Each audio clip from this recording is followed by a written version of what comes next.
네, 오늘 우리에게 주신 하나님의 말씀은 신약성경 디모데전서입니다. 디모데전서 제2장 1절부터 7절까지 말씀입니다.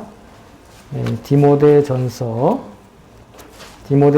좀 사도행전보다 뒤에 있죠. 디모데전서 제2장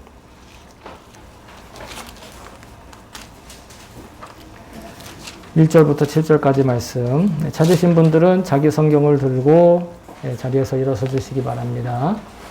디모데전서 2장 1절부터 7절까지 말씀.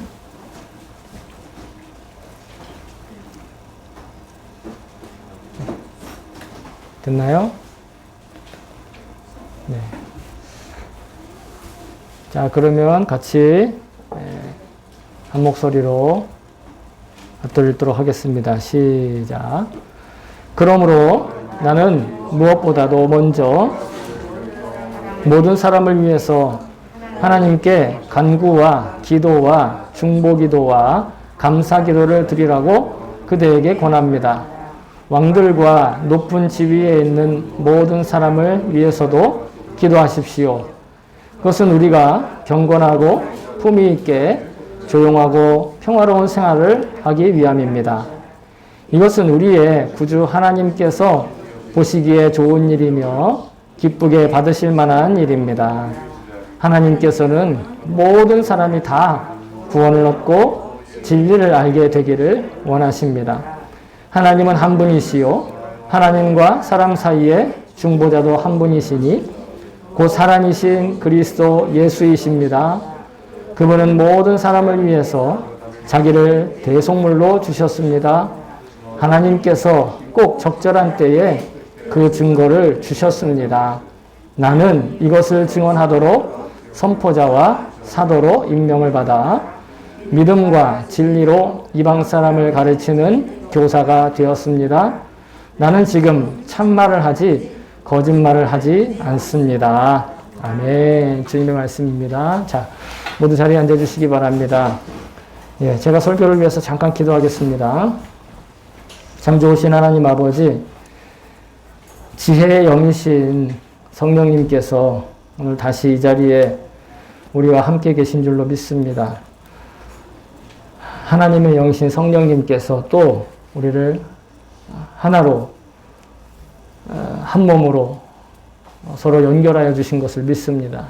이 시간 우리의 생각이 다르고 입장이 다르고 삶의 자리가 모두 각각의 사명에 따라 다르지만 성령님께서 단 하나의 음성으로 말씀하여 주셔서 모두가 한 말씀으로 하나 되게 하여 주시옵소서.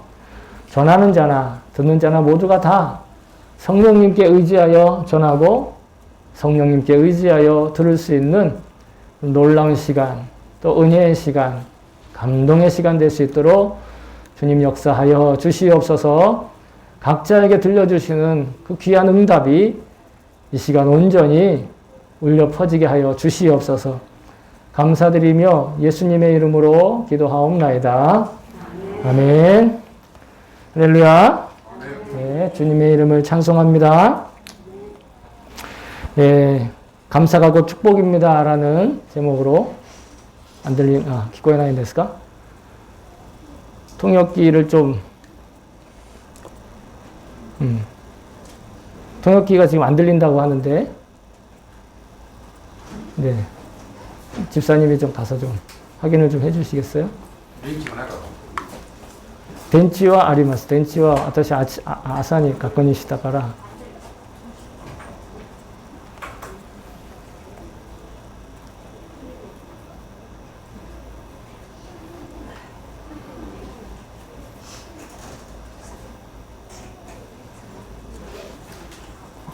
그 잭이 잘 꼽아져 있는지 확인해 주시고요. 네. 잭이 잘 꼽아져 있는지 확인해 주시기 바랍니다. 오케이. 잭이죠? 네, 오케이. 오케이, 됐습니다. 들립니다. 네. 그 잭을 항상 늘 이렇게 잘 확인을 해야 됩니다. 자, 오케이 됐을까? 오케이. 자, 네, 또 귀한 말씀을 전할 때 항상 이런 일이 있을 수 있죠. 오늘 우리 좀 특별한 예배입니다. 여러분 보시면 아시겠지만 1년에 단 한 번 우리가 추수감사주일을 지키는데 바로 오늘입니다.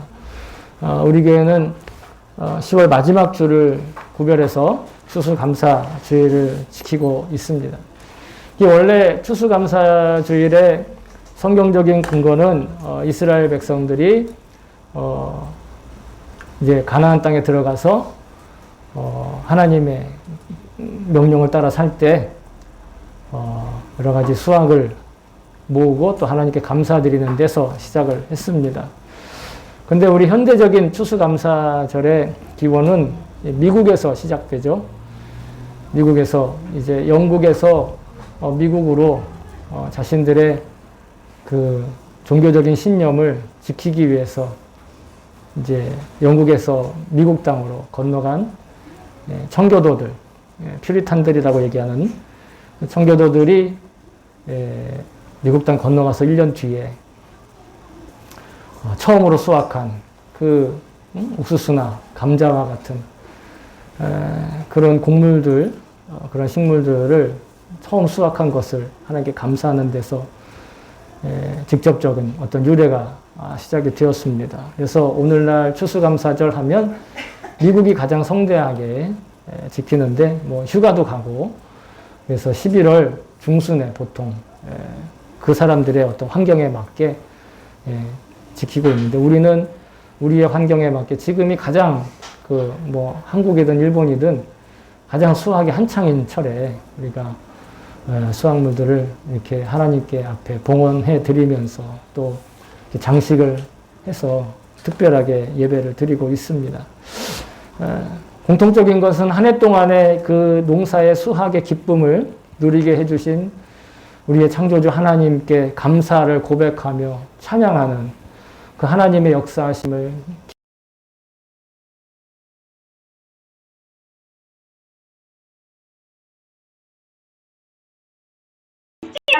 그리고 오늘날 인구를 봐도 농업 인구는 사실 좀 많이 적죠.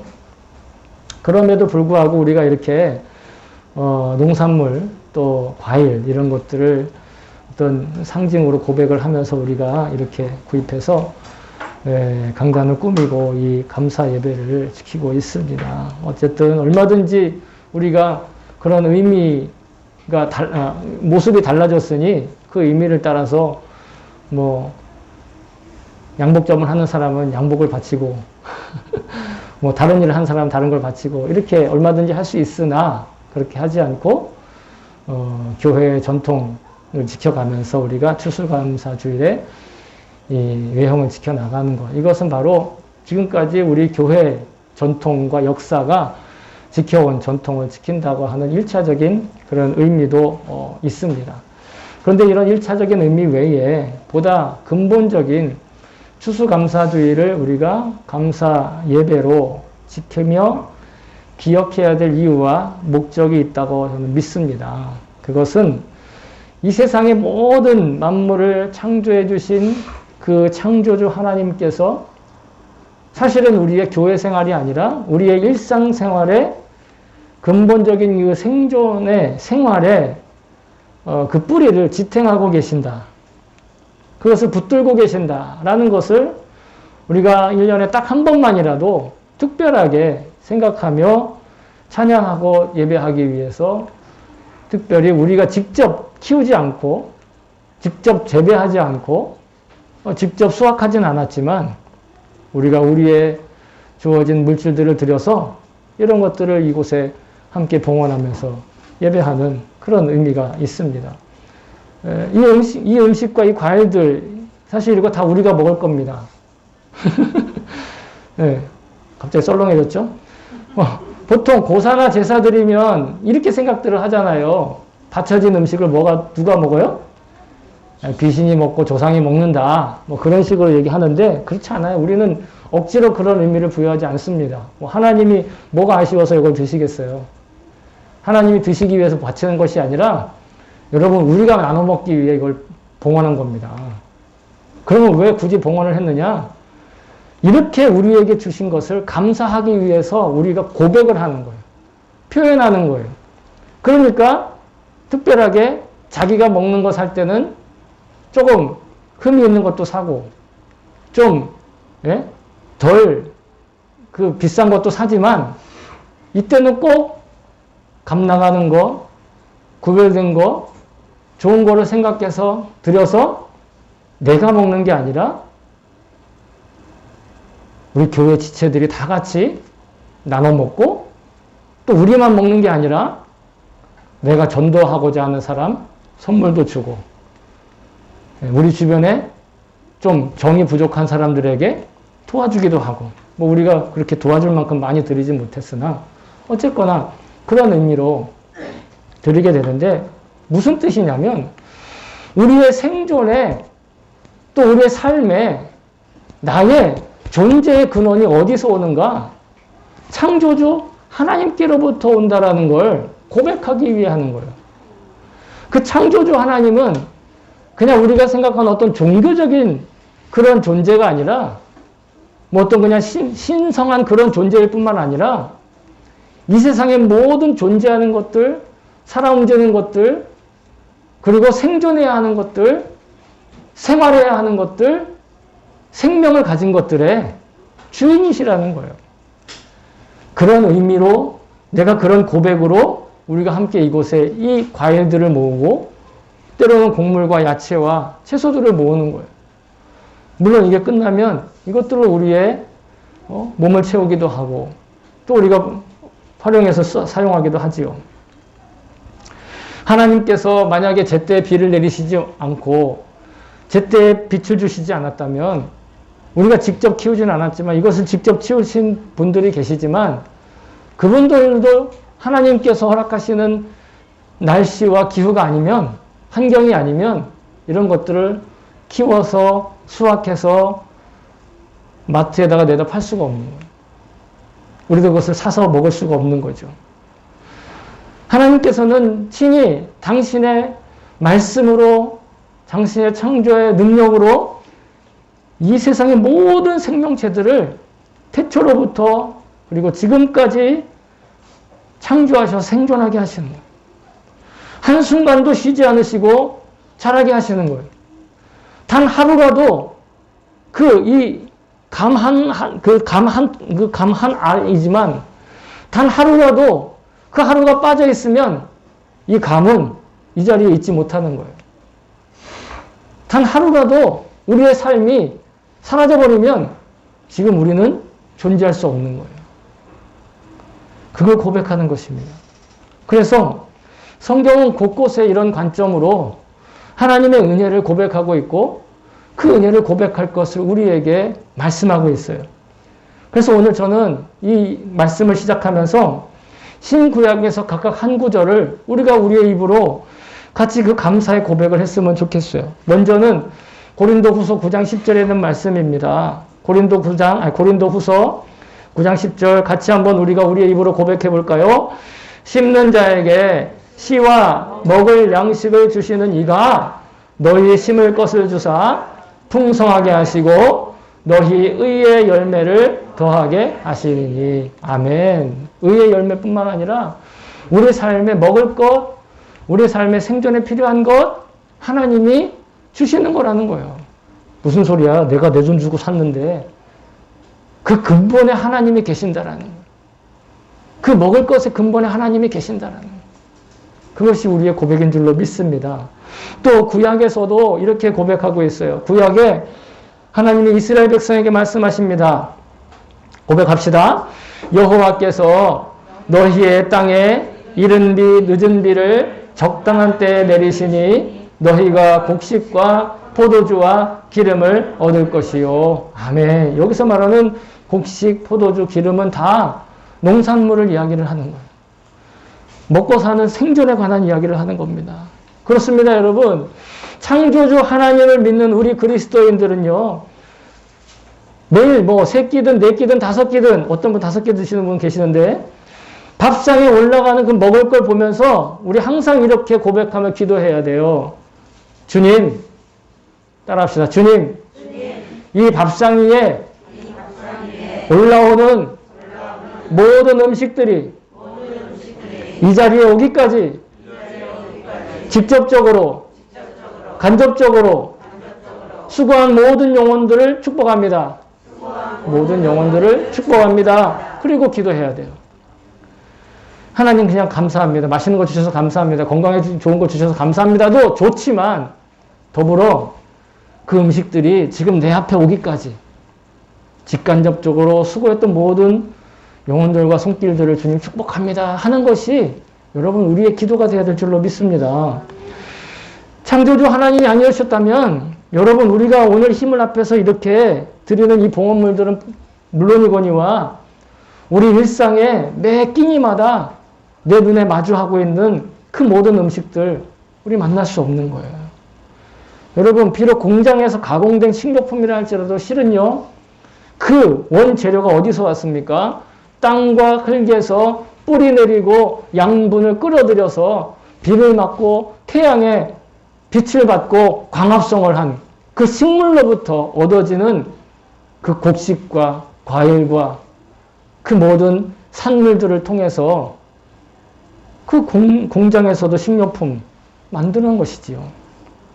따라서 우리의 생존과 생활과 생명을 유지하는 데 필요한 모든 음식은 기본적으로 다 창조주 하나님의 놀라우신 역사하심이라는 거 여러분 이게 우리가 추수감사주의를 지키는 첫 번째 이유예요. 우리의 형식은 교회 전통을 따라오는 것이기 때문에 어설프기도 하고 안 어울리기도 하지만 진정한 의미는 내 생존권을 가지고 계신 분이 하나님이십니다. 나의 생활을 지켜주시는 분이 하나님이십니다. 나의 모든 생명을 인도하시는 분이 하나님이십니다. 하고 고백하기 위해서 이곳에 드리는 것이고 그 고백을 위해서 우리가 특별히 1년에 52번의 예배 중에 52번의 주일 예배 중에 오늘을 구별해서 그 주제로만 가지고 예배를 드리는 거예요. 실은 1년 365일 우리는 매일 감사하고 수시로 감사하고 모든 것들을 감사해야 하는 게 맞는 거예요.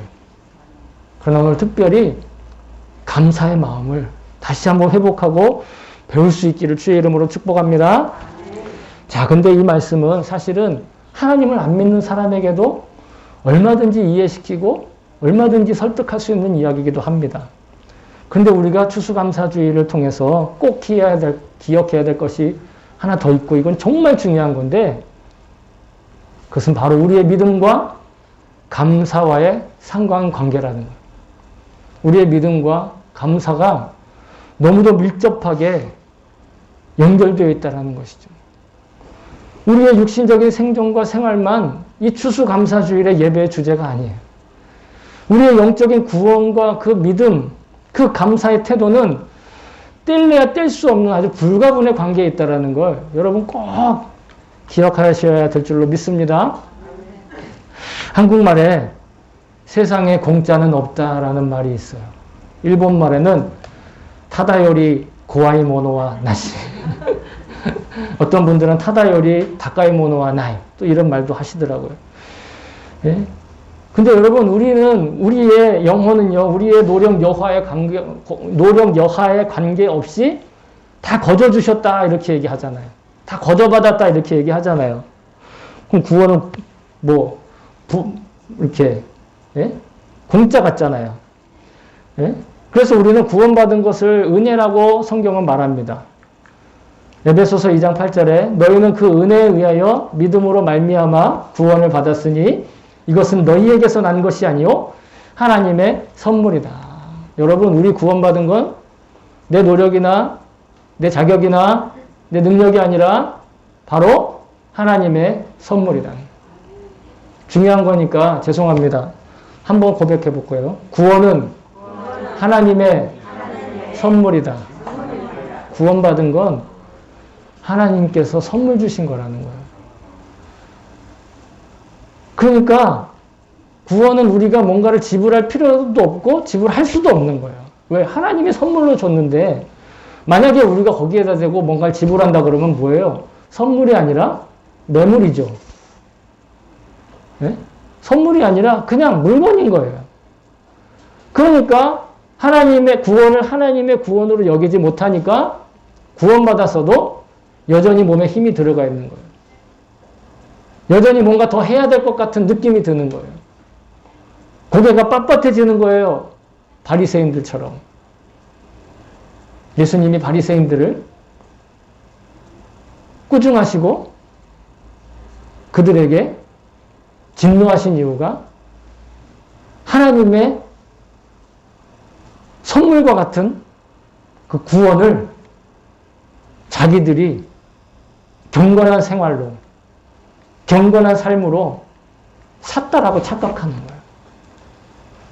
오늘날에도 우리의 믿음이 자칫 잘못하면 그래 될 수 있어요. 아, 저 사람은 저 정도 믿음이 있으니까 충분히 구원받지.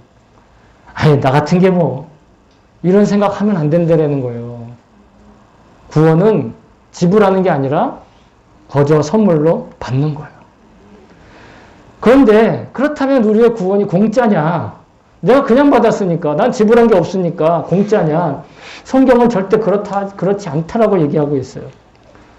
뭔가를 대가를 지불했어요. 뭘로? 하나님 당신께서 당신의 아들이신 예수 그리스도의 십자가의 보혈이라는 대가를 지불하고 우리를 구원하셨다라는 거예요.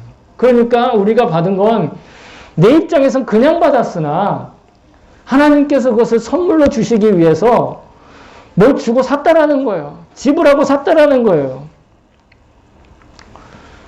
무엇을 주고 샀느냐? 예수님 말씀하셨어요. 인자가 온 것은 섬김을 받으려 아니라 도리어 섬기려 하고 자기 목숨을 많은 사람의 대속물로 주려 함이니라. 자기의, 즉 예수님의 목숨을 모든 사람들의 값을 대신 지불하는 것으로 지불하셨다는 거예요. 예수님의 목숨을 지불하셨다는 거예요. 그 값으로 우리가 구원받았다는 거죠. 그러니까 우리는 우리 입장에서는 내가 치른 것도 없고 오히려 내가 죄 지은 것밖에 없는데 구원받아서 어떤 사람들은 착각을 하는 거예요. 아, 구원은 그냥 내가 지불한 게 없으니까 별로 값어치가 없어. 아, 그냥 이거는 누구나 다 그냥 구원받는 거야. 그냥 이거는 그냥 덜렁덜렁 설렁설렁 그냥 신앙생활 해도 괜찮아. 다 그냥 받는 거야. 그냥 예수님만 입으로 고백하면 다 받는 거래. 어려운 거 아니야. 하지만 그 뒤에는 어마어마한 가치로 하나님께서 그것을 좀 경제적인 용어를 하면 구입하셨다는 거예요. 대가를 지불하셨다는 거예요. 근데 사실은요, 원래 우리가 그것을 지불해야 됐어요. 내 죄를, 대신 누가 어떻게 그 값을 치릅니까? 내가 살인을 저질렀으면 내가 살인죄에 대한 벌을 받든지, 뭐 무기징역이 되든지, 사형이 되든지, 내가 해야 되는데, 예수님께서 대신 치르셨다라는 거예요. 십자가의 보혈이라는 값을 주고 사신 그 구원을 우리에게 선물로 그냥 주셨기 때문에, 그러니까 우리 입장에서는 그냥 우리는 선물 받아서 그 값을 체감하지 못하는 것 뿐이지 어마어마한 값이라는 거죠. 에베소서 1장 7절에는 우리는 그리스도 안에서 그의 은혜의 풍성함을 따라 그의 피로 말미암아 속량 곧 죄사함을 받았느니라. 이 죄사함을 받은 것, 이 죄사함을 받고 구원받은 것. 그냥 구원이라는 게 단지 종교적인 어떤 그냥 수사가 아니라, 종교적인 어떤 그런 말이 아니라 실제로 예수님이 그 일을 하셨기 때문에 우리가 예수 믿을 수 있다라는 거예요. 그러니까 다른 어떤 종교들과 우리의 복음은요, 본질적으로 달라요. 겉모습은 비슷하죠. 겉모습은 굉장히 비슷합니다. 다른 종교랑 다를 게 없어요. 그러나 본질은 확실히 다르다는 거예요. 다른 종교들은 누가 그 값을 치러요? 자기 자신이 치러야 돼요.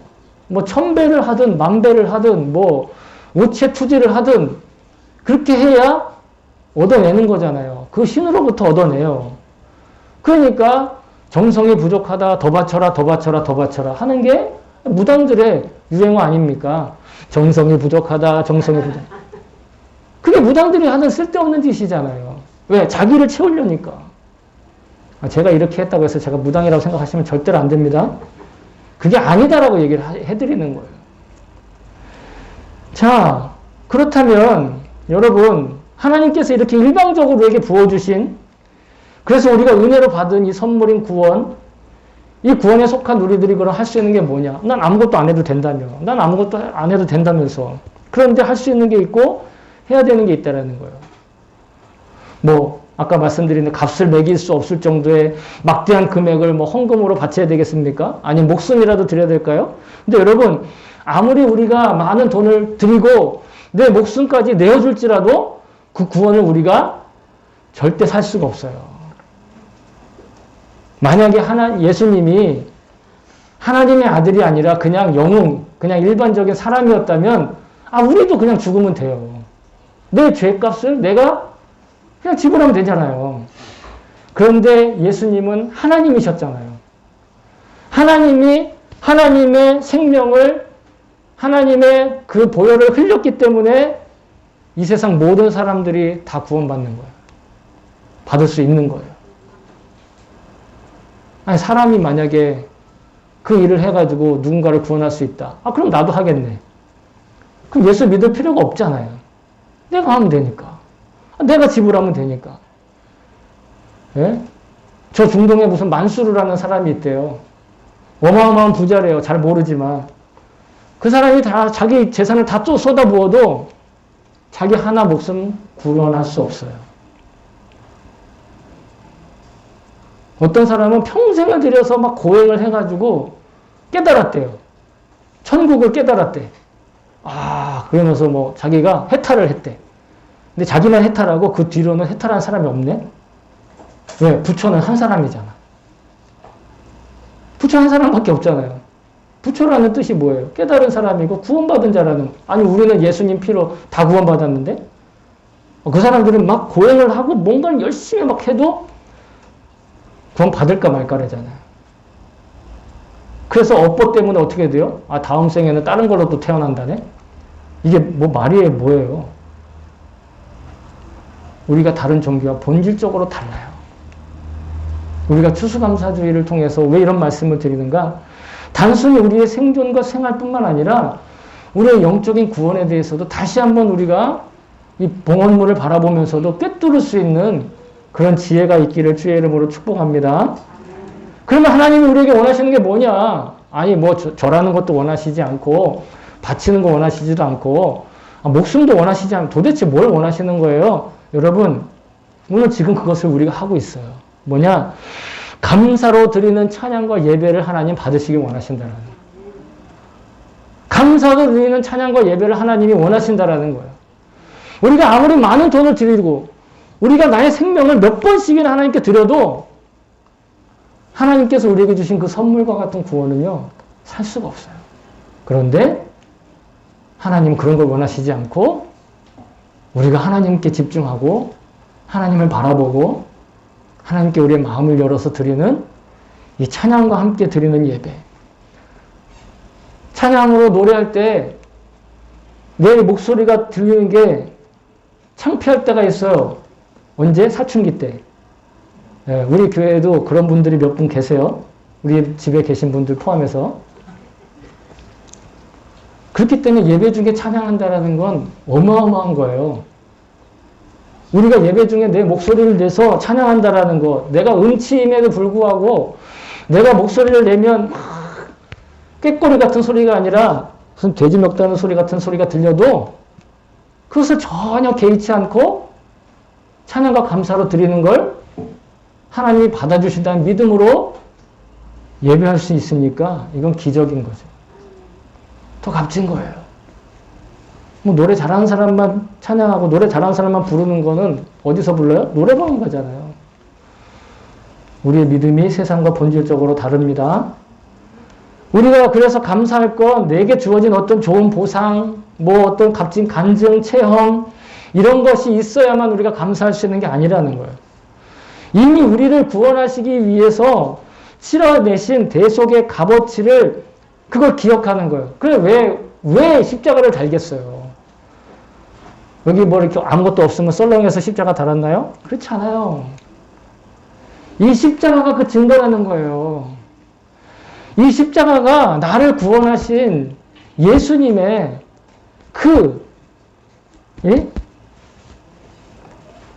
대속물로서 주신 그 값. 그것에 대한 증거로서 그것에 대한 증거로서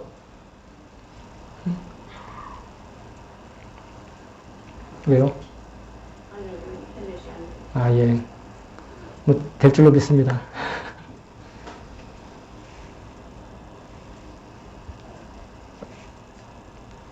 여러분, 우리가 만약에 내가 다른 종교인들처럼 내가 예배 열심히 나와서 예배 나오는 것 때문에 뭔가 보상을 받겠다, 혹은 예배 드리고 나서 자기중심적인 어떤 결과를 필요한 조건이라 생각하는 그 사고방식으로 예배를 드린다면 우리의 예배는 정말 메말라 버리는 거예요. 정말 주님의 임재를 하심을 체감할 수가 없어요. 이건 우리가 뭔가를 지금 이렇게 탓하는 거나 아니면은 잘못한 것을 이렇게 드러내는 것이 아니라 우리의 예배가 예배답기를 원하고 우리의 예배가 살아있는 정말 하나님의 성령님의 임재하심이 있는 예배가 되기 위한다면 감사가 회복돼야 됩니다. 얼마나 대단한 이렇게 찬양팀이 있고 대단한 예배 퍼포먼스를 보여줄 수 있는, 물론 그 가운데서도 성령님의 감동이 있을 수 있죠. 당연히 있을 수 있습니다. 그러나 그것과 그 여부와 상관없이 내 예배를 집례하는 저뿐만 아니라 예배에 참여하는 우리 모두가 다 이 예수님의 십자가의 보혈에, 부활에, 복음에 감사하는 마음으로 이 자리에 나올 때 여러분 비로소 성령님의 임재하심이 느껴지는 거예요. 그렇지 않으면 아까 말씀드린 바리새인처럼 되는 거예요. 내가 뭔가 이렇게 더 해야 구원이 느껴지고 내가 이거 더 바쳐야 그래 뭐가 더 하나님이 보상해 주시고, 하나님은 그런 분이 아니시라고요. 이미 우리에게 다 주셨어요. 우리가 뭘 더 얻어내기 위해서 뭘 하는 게 아니라. 예배다운 예배와 성령의 임재가 느껴진 예배를 드리고 싶으십니까? 그렇다면 나를 구원하시기 위해서 이 십자가에서 흘리신 피로 값을 치르신 그 예수님의 십자가와 부활의 복음에 늘 감사하는 고백이 예배에 나올 때마다 선행돼야 돼. 예배 자리에 나올 때마다 내가 감사를 고백하러 나온다. 내가 이 예배 잘 지켜야만 내가 뭐가 잘 되고, 내가 이 예배 안 나오면은 눈치가 보이고, 그래서 나오는 예배는요, 안 나오는 것보다는 낫다고 할 수는 있겠지만 자기에게 엄청 손해예요. 자기 엄청 손해. 왜? 뷔페에 들어갔는데 내가 이 뷔페에 들어가도 될까? 될 자격이 있을까? 그리고 그냥 문간에 앉아가지고 계속 사람들 먹는 것만 쳐다보고 난 저런 자격이 없어. 난 아직 배가 안 고파. 난 저거 안 먹어도 돼. 그러다가 시간 끝나서 가는 거랑 똑같은 거라는 거예요. 감사로 드시기 바랍니다. 그래서 오늘도 있잖아요. 여기에 있는 거를 막 욕심내서 막 이것도 갖고 저것도 갖고 그런 마음을 가질 필요는 없으나, 그렇다고 난 필요 없어요. 이럴 필요도 없다라는 거예요. 각자에게 주어진 분량만큼 나눠가지고 나눠 먹고, 오늘 예배 끝나고 오늘은 바로 가지 마세요. 우리가 오랜만에 정말 이 과일 가지고 함께 식사 대신에 과일로 교제를 나눕시다. 한 조각이라도 드시고 가세요. 많이 못 먹더라도 한 조각이라도 맛이라도 보고 가세요. 그게 하나님께 감사하는 또 다른 표현이기도 합니다. 자, 그런 맥락에서 오늘 본문 잠깐 우리가 언급하고 넘어가겠습니다. 왜냐하면 오늘 본문을 통해서 사도 바울이 디모데에게 전한 말씀이, 가르침이 오늘 우리에게 주시는 동일한 가르침이라는 거예요. 여러분, 디모데가 어떤 사람인지 전에 한번 말씀드렸는데, 바울이 2차 전도 여행 때 루스드라라고 하는 곳에서 디모데의 삶의 자리가 혈통적인 경계선, 문화적이고 종교적인 경계선 위에 서 있는 자라고 말씀드렸습니다. 왜? 아빠는 헬라인이고 엄마는 유대인이었어. 종교적으로도 문화적으로도 그리고 혈통적으로도 경계 위에 서 있는 사람이었어요. 그 사람을 데리고 바울이 전도 여행을 떠나요. 그리고 마침내 그 디모데가 어느 한 지역에 지도자로 섭니다. 그때 그 영적인 지도자 디모데에게 권면합니다. 오늘날 디모데처럼 영적인 그리고 문화적인 경계 위에 서 있는 이들이 바로 우리 그리스도인들이라고 말씀드렸어요. 우리 그리스도인들에게 바울의 입을 통해 주님께서 이렇게 말씀하십니다. 모든 사람을 위해서 간구해라. 모든 사람을 위해서 기도하라. 모든 사람을 위해서 중보하며 모든 사람을 위해서 감사로 고백하라. 우리가 생존하고 생활하게 된 것, 또 우리를 구원하신 그 하나님의 선물을 생각할 때마다 모든 일에 감사하라는 거예요. 그렇게 모든 것에 감사하는 것, 그것이 곧 하나님의 뜻이라고 바울은 이미 알고 있었고 말씀하고 계세요. 왜냐하면 구원받은 이들이 감사함으로 살아가는 것이 곧 하나님의 뜻이기 때문에. 오늘 말씀도 그렇지만 데살로니가전서 5장 18절에 보시면 범사에 감사하라. 이것이 그리스도 예수 안에서 너희를 향하신 하나님의 뜻이니라. 그냥 하나님의 뜻이 아니라 우리의 구속자 또 우리의 대속자가 되시고 나의 구원을 위해서 십자가에 보혈의 피를 흘려서 나를 대신 사신 그 예수님 안에서 너희를 향한 우리를 향한 하나님의 뜻이다. 예수 그리스도의 보혈의 피로 구원받은 자는 모든 것에 감사하는 것, 그게 하나님의 뜻대로 사는 거라는 거예요. 잘 되는 일만 감사하거나 좋은 일만 감사하는 건 누구나 다 할 수 있어요. 그러니까 오늘날 감사할 게 없는 거예요. 감사할 게 점점 사라지는 거예요. 옛날에는 주변에 다 없는데 나만 갖고 있었으니까 감사해요. 근데 요즘에는 주변엔 다 갖고 있고 나만 없으니까 감사가 안 되는 거예요. 그런 일이 한두 가지가 아니죠. 그러니까 세상에서 우리가 예수 안 믿는 사람들은 감사할 게 없는 거예요. 아무리 잘 살게 되고 아무리 누리는 게 많아지고 그냥 AI가 나에게 맞는 식단을 짜주고 나에게 맞는 음료수를 추천해주는 그런 세상에 살고 있지만 심지어는 AI가 있잖아요. 화면에 비추는 나의 얼굴도 바꿔줘요. 그런 세상에 살고 있지만 감사는 점점 줄어들고 있어요. 여러분, 구원자이신 예수 안에 있는 하나님의 뜻이 바로 감사하는 거예요. 예수로 구원받은 자들은요, 감사할 걸 찾아내는 것. 여러분, 이제는 감사할 걸 찾아내야 돼요. 예전에는 감사가 여기저기 널려 있었지만 지금은 찾아내야 돼요. 아까 말씀드렸잖아요. 상대적으로 감사하게 된다고. 저는요, 저의 인생에서 지금 이 시점이 가장 부자로 살고 있어요. 진짜로. 지금까지 살고 있던 집 중에서 가장 넓은 집에 살고 있고요. 지금까지 살던 가족 중에 가장 많은 인구수가 우리 집에 살고 있고요. 그 외에도 너무너무 많아요.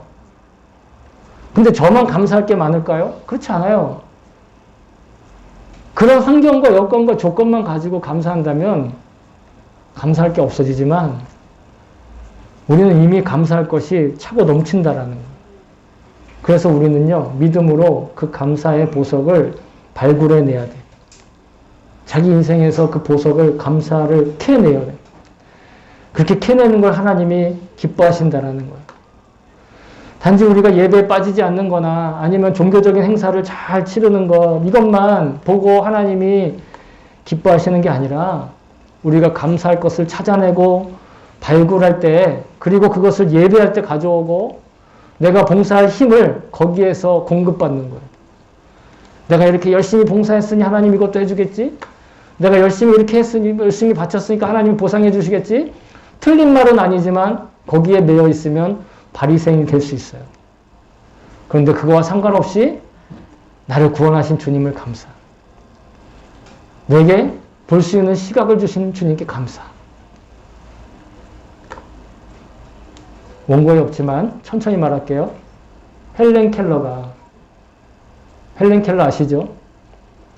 귀도 안 들리고 말도 못하고 귀도 안 들렸던 그분이 자기에게 딱 3가지 소망이 있는데 그 중에 한 가지가 뭔지 아세요? 자기에게 3일이 주어지면 그것들을 하나씩 해보고 싶다.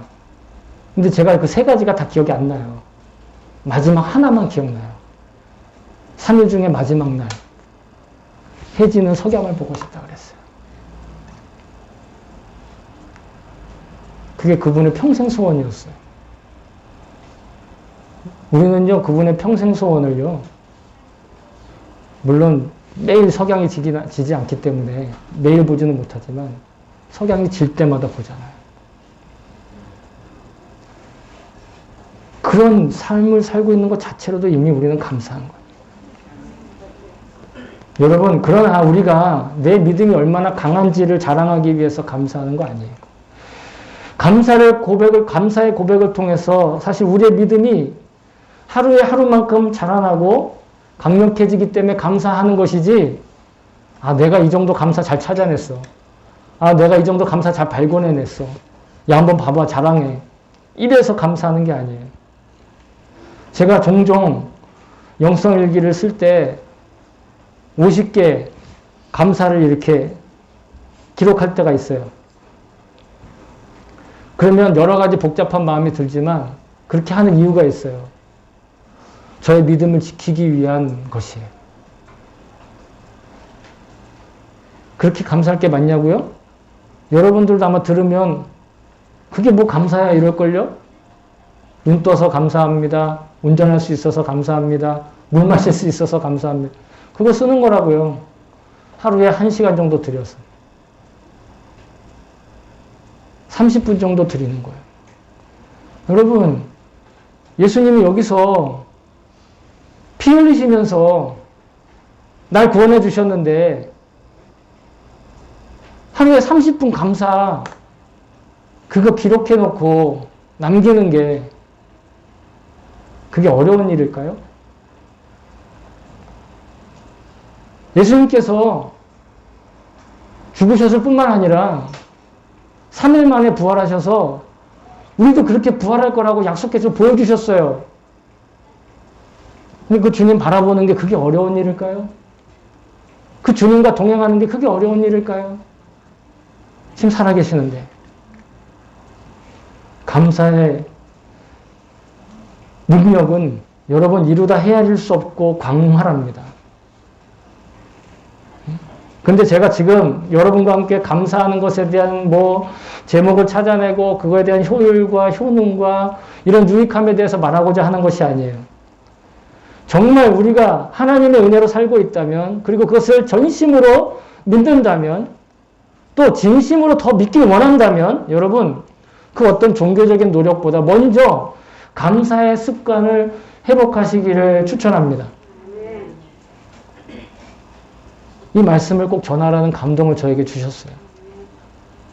그래서 추수감사주일 때는요, 꼭 제가 항상 연속으로 성경 본문, 같은 성경 본문으로 연속으로 말씀을 전하는데, 추수감사주일 때만큼은 꼭 그 감사주일에 맞는 본문에 주어진 것으로 함께 은혜를 나눠요.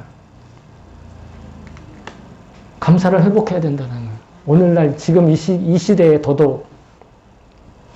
특히 바울은 모든 사람을 위해, 그리고 나라의 지도자들과 관원들, 어떻게 보면 믿음과 상관없는 그런 사람들이잖아요. 그런 사람들을 위해 간구하고 기도하고 중보하고 감사로 기도하라고 말하고 있어요. 왜 그렇게 해야 되는가?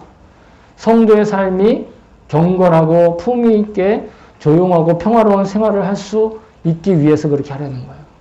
우리의 믿음 생활이 품격 있기를 바랍니다. 우리의 믿음 생활이 품위 있기를 바랍니다. 그러면 우리의 입에서 감사가 먼저 나와야 돼요.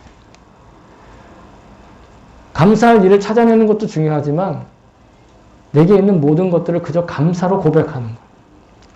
세속적인 의미로 혹은 감사하는 삶의 효용성, 효율성 이런 것들만을 찾기 위해 감사한다면 우리는 너무도 감사할 것이 없는 세상에 지금 살고 있어요. 상대적인 감사밖에 할 것이 없기 때문에 그래요. 하지만 이미 우리는 너무 크고 값진 은혜의 선물 받았잖아요. 이미 성도로서 부르심을 받고 하나님의 자녀가 된 것만으로도 우리는 평생 감사해도 모자랄 것이라고 저는 믿습니다. 추수감사주일이라서 특별히 감사해야 할 것이 있지만 꼭 추수감사주일이 아니더라도 우리의 모든 일상과 삶의 현장에서 여러분 정말 감사가 풍성하기를 주의 이름으로 축복하며 소망합니다. 자, 사랑하는 성도 여러분, 오늘 결론입니다. 오늘 제 설교의 제목을 감사가 곧 축복이다라고 정하였습니다. 그 이유는요, 감사함으로 자신이 축복받을 일이 많아진다는 일차적인 뜻이 있어요. 그러나 좀 더 진지하게 생각해 보면 감사하는 것 자체가 누군가를 축복하는 거룩한 행실임을 표현한 것이에요. 성도는 이미 이루 다 헤아릴 수 없는 구원의 선물을 그저 은혜로 거저받은 존재임을 잊어서는 안 될 것입니다. 따라서 성도에게 인생이란 감사만 고백하기에도 부족한 시간이에요. 우리가 모든 삶의 기회를 향해서 감사하는 것, 여러분 이것이 하나님을 찬양하는 것입니다. 우리가 살아가는 삶의 모든 여건과 형편에 감사하는 것, 이것이 이 땅을 축복하며 아름답게 변화시키는 첫걸음이 되는 것이라고 믿습니다. 저와 여러분이 하나님께서 명령하시고 가르쳐 주신 대로 감사로 이 땅을 축복하는 진정한 영적인 제사장의 삶을 사실 수 있기를 주의 이름으로 축복합니다. 아멘.